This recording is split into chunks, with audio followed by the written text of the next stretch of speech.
Olha, meu convidado hoje aqui, no RN Acontece, é o advogado e ex-vice-governador do Estado, Fábio Dantas. Ele tem a opinião que o governo de Fátima Bezerra tem sido de continuidade ao do antecessor, o ex-governador Robinson Faria.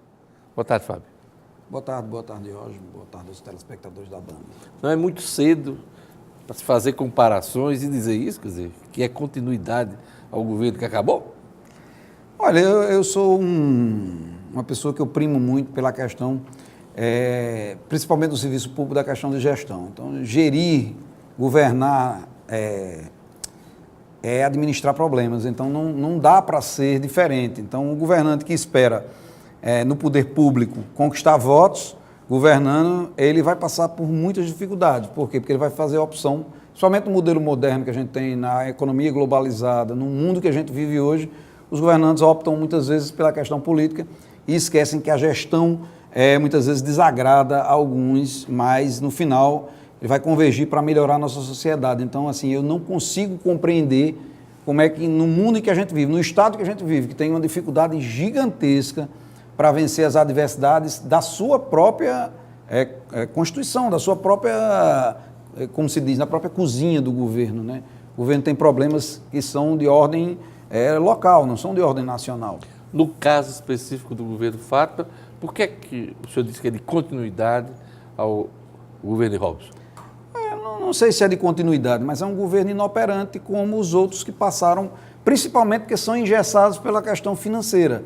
Infelizmente, o telespectador que nos está nos vendo agora, muitas vezes ele pode entender que quando a gente fala em falta de saúde, falta de segurança, os hospitais abarrotados, falta de insumos, falta de policiamento nas ruas, muitas vezes o cidadão diz, é falta de um governante. Mas, na verdade, é a opção do governante. Quando ele opta em fazer um governo, sem alterar a parte principal, que são as matrizes maiores de despesa que o Estado tem. Deixa eu insistir nesse ponto, porque em recente declaração à imprensa, o senhor falou que o governo de Fátima está no mesmo caminho do governo de Robinson. Quando eu falo em governo no mesmo caminho, eu falo do ponto de vista financeiro. Quais foram as medidas que o atual governo tomou que fossem diferentes do que o governo anterior estava falando? A não ser algumas bobagens de... Limite de gastos é bobagem? Limite de gastos fui eu que propus em 2015, 2017 eu dei entrada nesse projeto de lei, num projeto de teto de gastos públicos realmente amplo.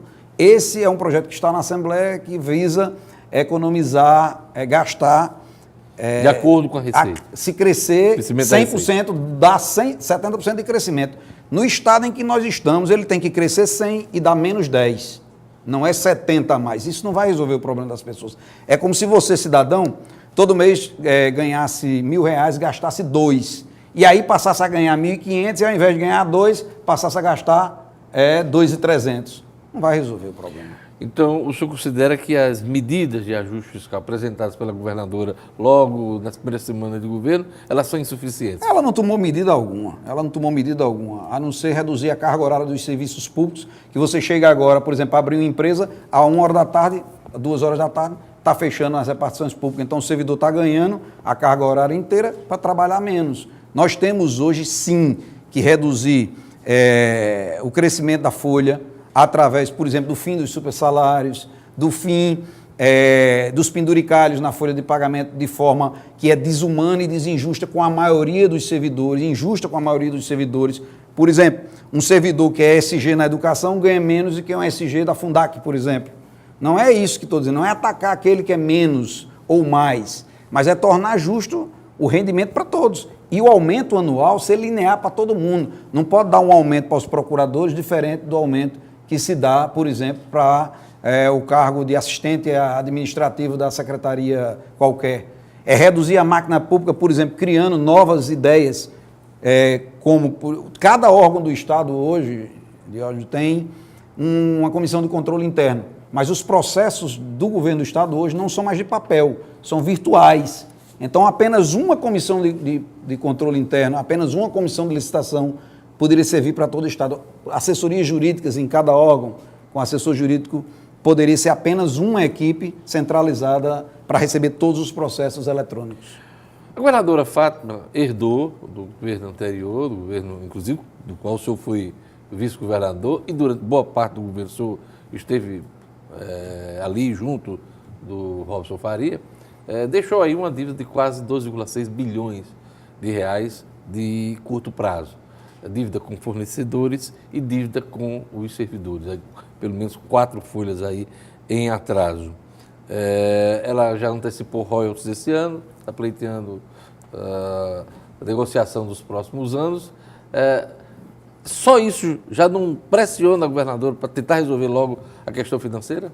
Não vai resolver.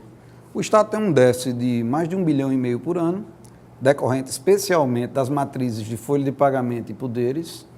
Os poderes estão congelados há mais ou menos 6 anos e os servidores estão tendo crescimento na folhas injustos para algumas categorias e para outras não.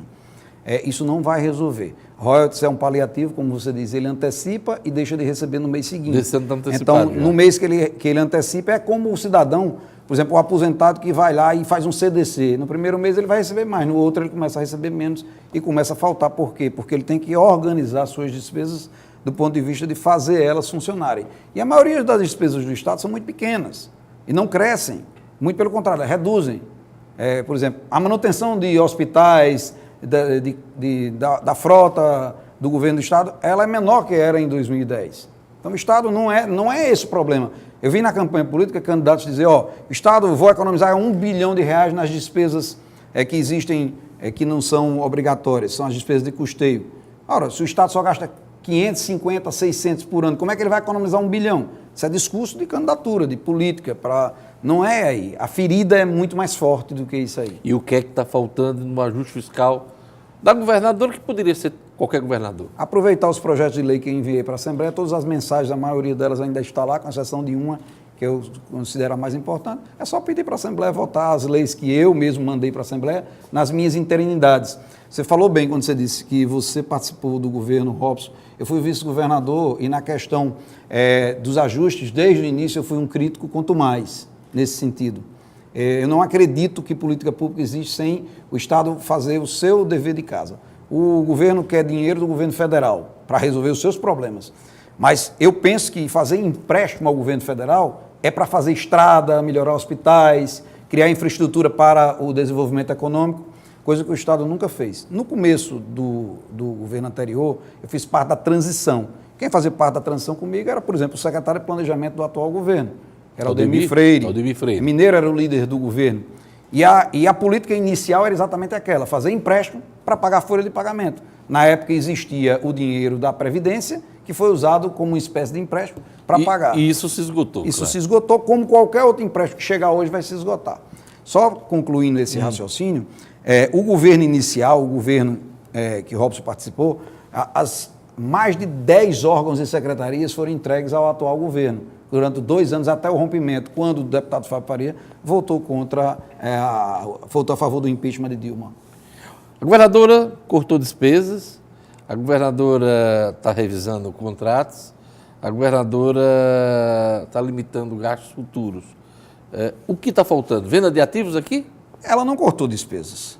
Ela muito tem pelo contrário. Não, muito pelo contrário. O Estado tem aumentado, Diógenes, sensivelmente a folha de pagamento. A folha de pagamento já está em 490 milhões de reais. As despesas que ela disse que acabou... despesa de custeio. Foi, por exemplo, de custeio.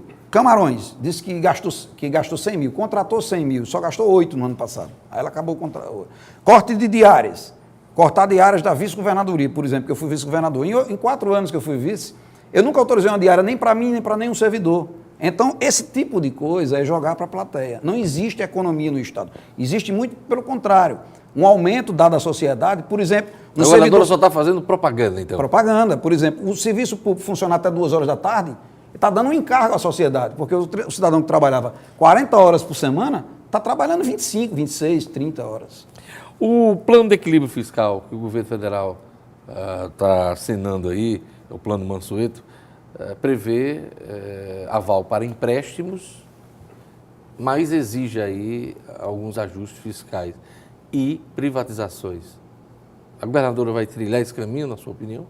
Olha, isso aí é uma coisa que ela deve falar, né? Ela a vida toda combateu, fez combate incisivo contra a venda dos órgãos importantes a nível de governo federal, a nível estadual. Mas sempre o discurso de oposição não é aquele que bota na prática, né? É exatamente isso que eu queria mostrar, dizendo nós temos que ter na vida pública uma mesma linha. Se essa linha é de defender, por exemplo, a não privatização, eu acho que ela, como governante, não deve privatizar, porque foi isso que ela disse. Agora, não privatizar compromete parte da nossa sociedade. Então, o discurso de político não é o mesmo do político de gestor. Eu quero dizer que na gestão ou na oposição, nós temos que ser iguais. Nós, que eu digo, qualquer cidadão. Não adianta a gente fazer um palanque bonito, quebrar, por exemplo. Eu faço oposição ou situação dialogando, mostrando o que eu penso. Eu não faço oposição nem situação quebrando vidraça, nem promovendo queima de fechamento de ruas através de vandalismo, coisa que o PT acostumou-se a fazer a vida inteira. Deixa eu fazer a abordagem desse tema diferente. Na época que o senhor fazia parte do governo Robson, o vice-governador estudando medidas de ajuste, algumas que o senhor encaminhou à Assembleia, o senhor chegou a fazer um levantamento sobre os ativos do Estado, ao que vender, ao que privatizar? Fizemos sim, e o Estado tem muitos imóveis, eu acho que podia começar assim, inclusive na época fizemos uma comissão pela Secretaria Especiais de Projetos do Wagner.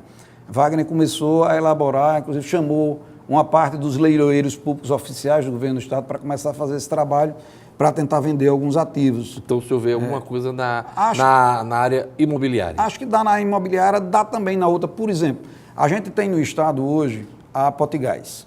A Potigás é uma empresa que o Estado tem parte das ações, a Petrobras tem outra parte das ações. A Potigás, se fosse vendida, não vale quase nada, mas a concessão do gás encanado vale muitos milhões de reais. Então, tem a Mitsui aí, japonesa de olho, já é parceira da ela Petrobras nacionalmente, é aqui também, mas a Mitsui quer avançar mais. Mas eu falo da concessão do gás natural e não da venda de uma empresa.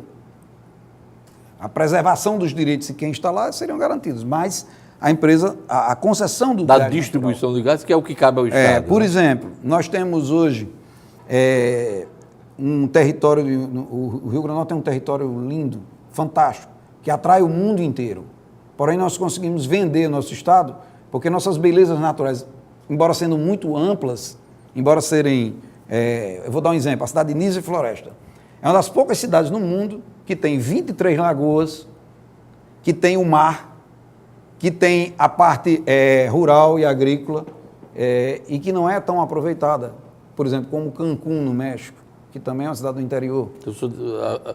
Veria a possibilidade de abrir para resort, para construção de por exemplo, equipamentos turísticos. Aí a gente precisava, sim, de um trabalho maior entre o cidadão que quer promover o seu empreendimento, junto com os meios de controle, até antes mesmo do fato para poder proporcionar isso. No governo Robson, inclusive, foi feito o início para um grande resort que vai ser feito em Bahia Formosa.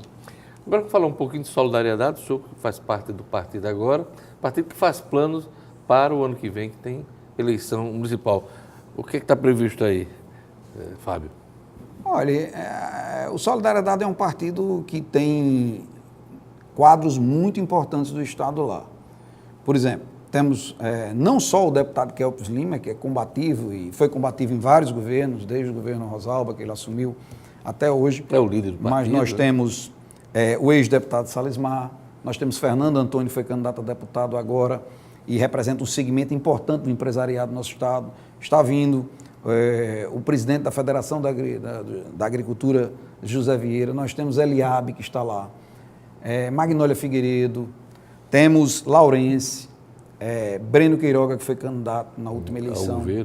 Nós temos quadros que podem sim somar e ajudar, sim. Todos os debates, mensalmente tem reunião do partido, a maioria dos debates nas reuniões, ela diz respeito exatamente aos problemas do Rio Grande do Norte e quais são suas soluções, para não ficar só nessa retórica de demonizar partido político ou classe política. E o que esperar em termos de candidaturas?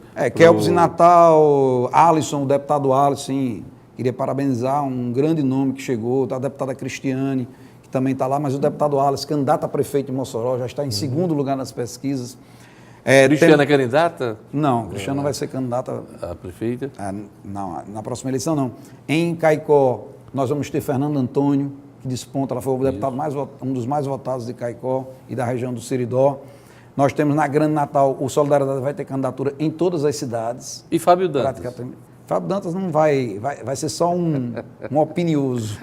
Vai se guardar para a eleição do governador daqui a 3 anos? Daqui a 4 anos a gente tem que trabalhar para que o Estado esteja melhor, e é ideal que as críticas que nós fazemos aqui em outros veículos de comunicação sejam motivos do erro de nós da oposição, porque é importante que o governo acerte para a sociedade conseguir construir dias melhores. O problema é que eu aprendi, desde o tempo em que eu fazia o ensino infantil, que 2 mais 2 vai ser sempre 4. Quando o governo pensa que 2 mais 2 vai ser 6, jamais vai dar certo. Então, a minha opinião sempre é que eu esteja errado para que no futuro nós possamos manter no poder exatamente quem governa bem.